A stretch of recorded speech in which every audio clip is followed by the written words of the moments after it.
അവസാനം വൈജയന്തി ആ വലിയ സത്യം സ്വയം തിരിച്ചറിഞ്ഞു. തനിക്ക് ജനിച്ച ആദ്യത്തെ മകളാണ് അലീന എന്നുള്ള ആ വലിയ പേടിപ്പെടുത്തുന്ന സത്യം അങ്ങനെ വൈജയന്തി തിരിച്ചറിയുന്നതോടുകൂടി ഒരു കൊച്ചുകുട്ടിയെ പോലെ പൊട്ടിക്കരഞ്ഞുകൊണ്ട് അലീനയോട് ഇതുവരെ ചെയ്തു പോയ എല്ലാ തെറ്റുകളും ഓർത്ത് പൊട്ടിക്കരയുകയാണ്.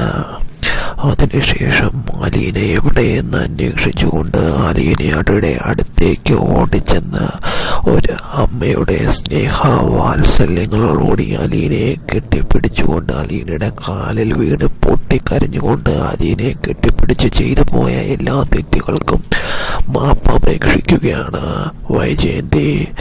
സ്വന്തം അമ്മ തന്നെ തിരിച്ചറിഞ്ഞു എന്ന് മനസ്സിലാക്കുന്ന അലീനയ്ക്ക് അതിൽ പരം സന്തോഷം എവിടെ നിന്നും കിട്ടാനുമില്ലായിരുന്നു. അങ്ങനെ അലീനയും വൈജയന്തിയും പരസ്പരം സത്യങ്ങളെല്ലാം മനസ്സിലാക്കി തിരിച്ചറിയുമ്പോൾ അലീനയ്ക്ക് ഒരു പുതുജീവൻ വന്നതുപോലെ ആയിരുന്നു.